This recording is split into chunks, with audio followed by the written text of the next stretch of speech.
Hello everyone, it is Monday, April 6, 2020, and I am here in my office surrounded by some construction noises across the street. We are entering the fourth week of the COVID-19 response here at the BTC School of Medicine. Last week, Virginia Tech moved to essential operations, meaning that only a very small number of employees will report to work physically. At the medical school, this has been almost all faculty and staff working at home as we continue to be innovative and implement curriculum delivery online.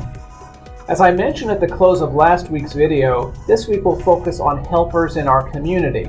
Today we will hear from 3 faculty members who each have a unique perspective on how COVID-19 is changing how they help patients, their teams, and our community.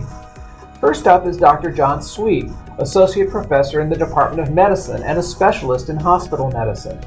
We will then hear from Dr. Melanie Prusakowski, Associate Professor in the Departments of Emergency Medicine and Pediatrics.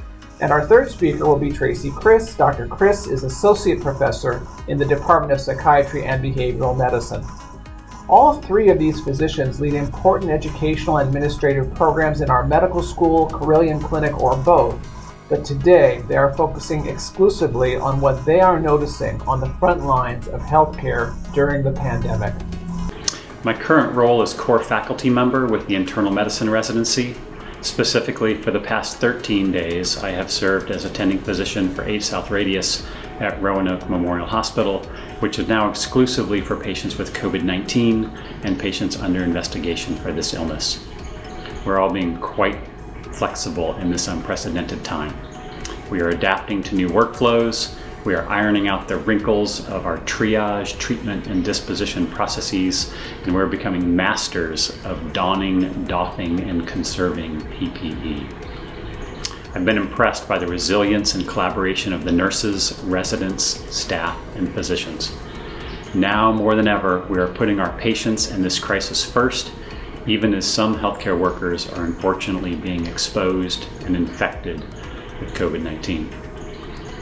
Communication among the healthcare workers is even better now than usual, and the commitment and courage demonstrated by the staff and leadership at Carilion Clinic and BTC have been obvious to the most casual observer.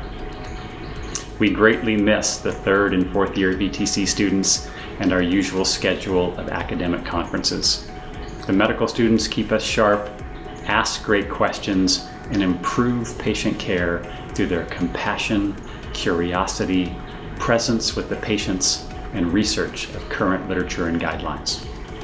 Much of our formal education is now away from the bedside, and many of us lament this, focused more around the table, in the workroom, and increasingly our education is self-directed. There are many challenges and uncertainties that lie ahead in the weeks and months to come. The turnaround time for COVID testing remains extraordinarily problematic and greatly impacts the proper triage and disposition of patients to the venues where their care can and needs to be optimized. Public education is still very much a work in progress in terms of the vital importance of hand washing, meticulous adherence to social distancing, and remaining or returning to home when emergency or hospital care is no longer required. And of course, the physical, social, emotional, and financial toll on so many is hard to fathom. Personally, I feel tremendously supported by my section chief, our residency director, our department chair, and Carilion Clinic. The leadership at BTC has been exceptionally nimble and effective in quickly moving the curriculum online. I'm also blessed by no longer being an empty nester. All 3 of our adult children have recently returned home from their colleges and grad school, which is especially sweet for us, since in the next month, one is graduating from college and joining the Navy, and another is graduating from physical therapy school and getting married. In fact, just yesterday, my eldest daughter asked me to officiate her wedding, since our two families together, plus 1 photographer, constitutes the maximum allowable group size of 10. My wife recently posted "Prayer for a Pandemic" on the door that leads to our garage. We read this every day. If you have not yet seen it, a quick look will be well worth your while, and we will all get through this pandemic together. Hello, Virginia Tech Carilion community. It's Melanie Presikowski.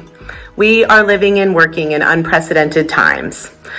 The last 2 weeks, volumes have been down in the emergency department because people are taking social distancing recommendations to heart. We truly believe this measure has decreased the rapidity with which new cases are occurring, decreasing or at least postponing the inevitable surge of patients within our hospital system. Today, I want to share a little bit with you about what's going on in our emergency room. I have been overwhelmed with pride when I see how passionately my colleagues, nurses, nurse practitioners, physician assistants, respiratory therapists, come to work ready to serve the community. I have been humbled by the sharing of data, information, problems, and solutions by vlog, web serves, and workplace discussions of the literature. We believe that social distancing has added to the time over which we can collect, reflect upon, and respond to data with new policies and new procedures. What we've learned is that we have a lot to learn. One day we may be asked to wear a certain type of mask only with high-risk patients. Another day we might be asked to wear a completely different type of mask and in all patient encounters. There is a lot of uncertainty. Emergency physicians are no strangers to this type of uncertainty. Many of us have experience working with similar types of illnesses like SARS before we knew the prevalence and transmission. We are debating and practicing new ways of intubating our sickest patients, honing our triage processes to put as few people at risk as possible, and we've even completely relocated our trauma activations to decrease risk to physicians and staff. Through all of this, people are proud to be at work. Many of us have offered to work extra shifts or to move to places in the department where we can be most helpful. We are buying new video-assisted intubation devices because we are finding information about this being a safer means to perform this life-saving procedure. We are refreshing our knowledge about the ventilator strategies best used in the type of lung injury we see with COVID-19. And we are washing our hands a lot.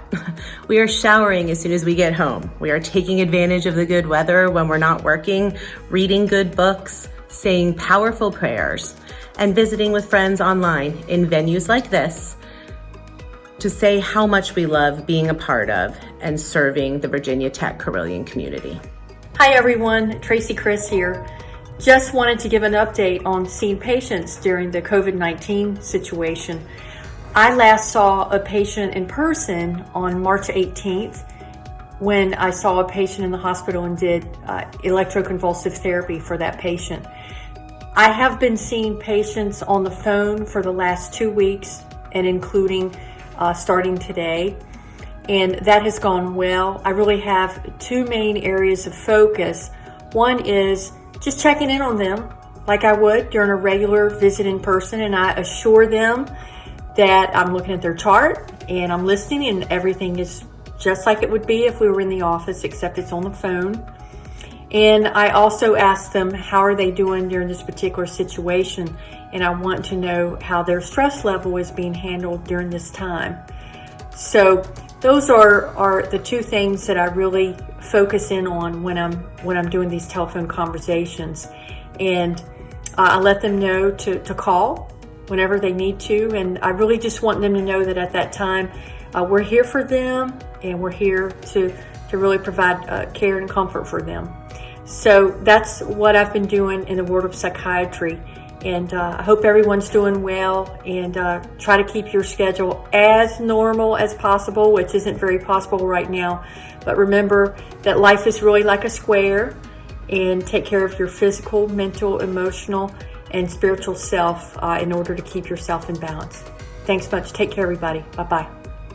Thanks to our faculty for these valuable perspectives on the work they are doing to help the community.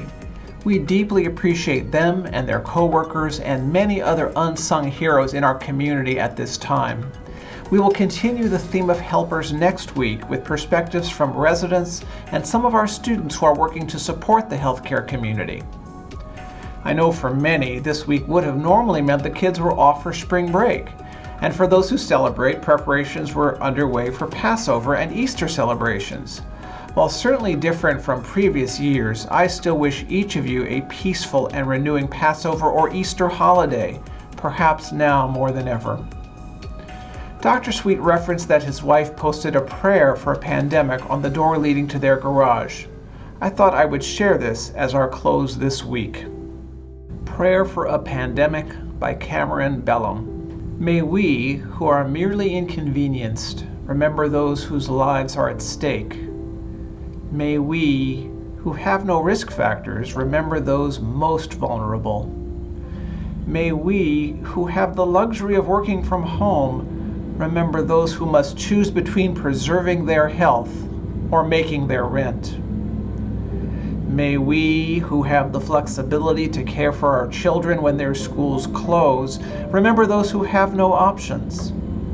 May we, who have to cancel our trips, remember those who have no safe place to go. May we, who are losing our margin money in the tumult of the economic market, remember those who have no margin at all. May we, who settle in for a quarantine at home, remember those who have no home. As fear grips our country, let us choose love. During this time when we cannot physically wrap our arms around each other, let us yet find ways to be the loving embrace of God to our neighbors. Amen.